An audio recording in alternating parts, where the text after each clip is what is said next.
Hello बच्चों, आज मैं आपको मैथ्स बताऊंगी, वो भी क्लास 9th की। उसका फर्स्ट चैप्टर है नंबर सिस्टम। उसका आज मैं इंट्रोडक्शन बता रही हूँ। तो सबसे पहले आपने पहले वाली क्लास में आपने देखा होगा कि आपने पढ़ा भी होगा कि 1 से आप काउंटिंग स्टार्ट करते हो। 1 2 3 4 5 6 7 ये सारे हमारे होते हैं नेचुरल नंबर्स।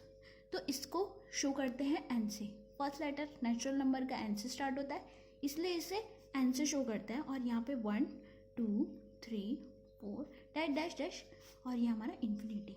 उसी तरह अगर हम नेचुरल नंबर में ज़ीरो पुट कर देते हैं आगे, मतलब 1 के आगे अगर हम ज़ीरो पुट कर देते हैं तो ये हमारा क्या हो जाता है, वोल नंबर।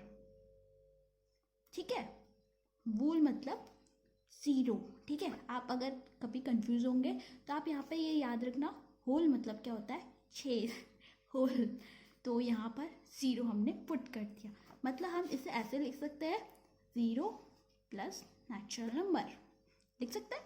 उसके बाद अगर हमारे पास आते हैं इंटीजर, ठीक है, इसे शो करते हैं कैपिटल जेड से। इस कैपिटल जेड में होते हैं हमारे नेचुरल नंबर्स, ज़ीरो और नेगेटिव नंबर्स। मतलब क्या है कि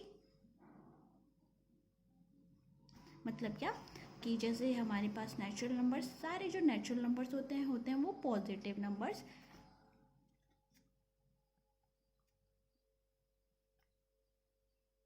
और हमारे जो इंटीजर होते हैं वो नेगेटिव, ज़ीरो और पॉजिटिव का मिक्सचर होता है। Okay, yes. अब नेक्स्ट आते हैं हमारे रैशनल नंबर्स। इसे क्यू से शो करते हैं।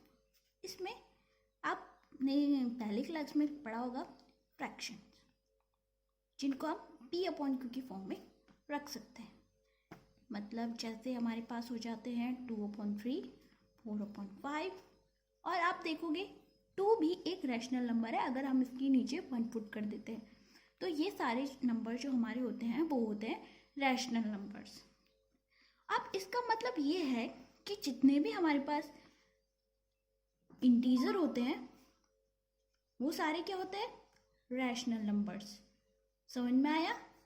और हमारे पास ये इंटीजर किस किस का मिक्सचर होता है, वोल नंबर्स का और नेचुरल नंबर्स का। अब हम एक सीरीज बनाते हैं, स्टार्टिंग में नेचुरल नंबर्स, फिर वोल नंबर, फिर इंटीजर, फिर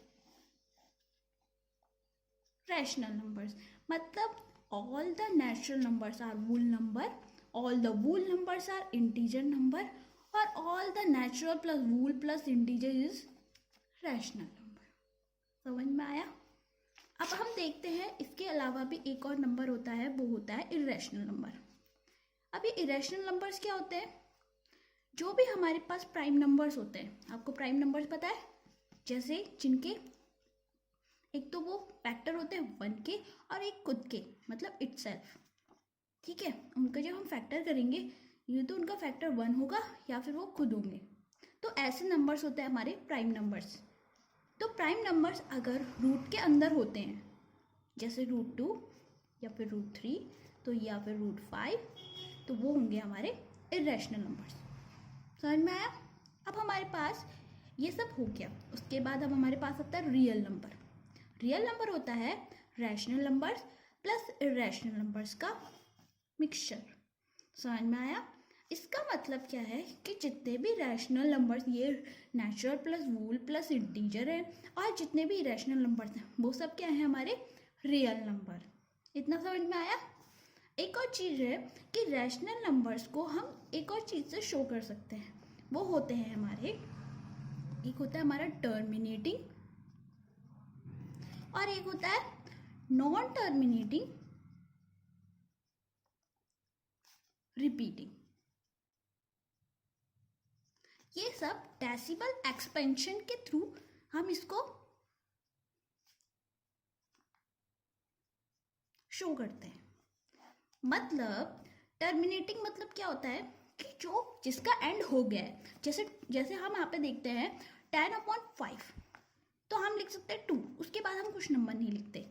या फिर हम लिख सकते हैं 25/2, यहाँ पे लिख लो 2 पॉइंट, जैसे 25/2 इसका अगर हम डेसिमल एक्सपेंशन करेंगे तो आएगा हमारा 12.5। अब इसके आगे कोई भी नंबर्स नहीं आ रहे हैं तो ये हो गए हमारे पास टर्मिनेटिंग। ठीक है, अब हमारे पास आता है नॉन टर्मिनेटिंग रिपीटिंग। जैसे हमारे पास 10/3 अगर हम इसको डिवाइड करते हैं तो क्या आता है 0.3333 और इंफिनिटी तक, मतलब ये वाली सीरीज चलती रहती है।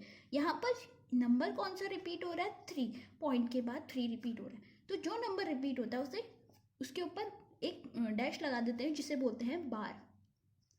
अब यहाँ पर टर्मिनेट नहीं हो रहा है लेकिन रिपीट हो रहा है एक नंबर, तो ये और ये दोनों हमारे पास रैशनल नंबर्स के एग्जाम्पल्स हैं। अब हम इरेशनल नंबर्स का अगर हम एग्जांपल देखते हैं तो इरेशनल नंबर में इसका अपोजिट होगा। आपको पता है इरेशनल नंबर्स में क्या होगा कि जो नॉन टर्मिनेटिंग होंगे और नॉन रिपीटिंग। ठीक है, अब हमारे पास जैसे हम लिख सकते हैं 0.23456 ऐसे नंबर्स जो रिपीट ही नहीं हो रहे। अब आप पाई की वैल्यू देख लो 3.142 ऐसे कुछ रिपीट ही नहीं होती, कोई भी नंबर्स रिपीट नहीं होते। तो ये हो गए हमारे पास इरेशनल नंबर्स के एग्जांपल्स। और मैंने पहले आपको बता ही दिया कि √2 जो हमारे प्राइम नंबर्स अगर स्क्वायर रूट के अंदर होते हैं वो भी हमारे इरेशनल नंबर्स होते हैं। अब आपको ये पूरा इंट्रोडक्शन समझ में आया? Thank you.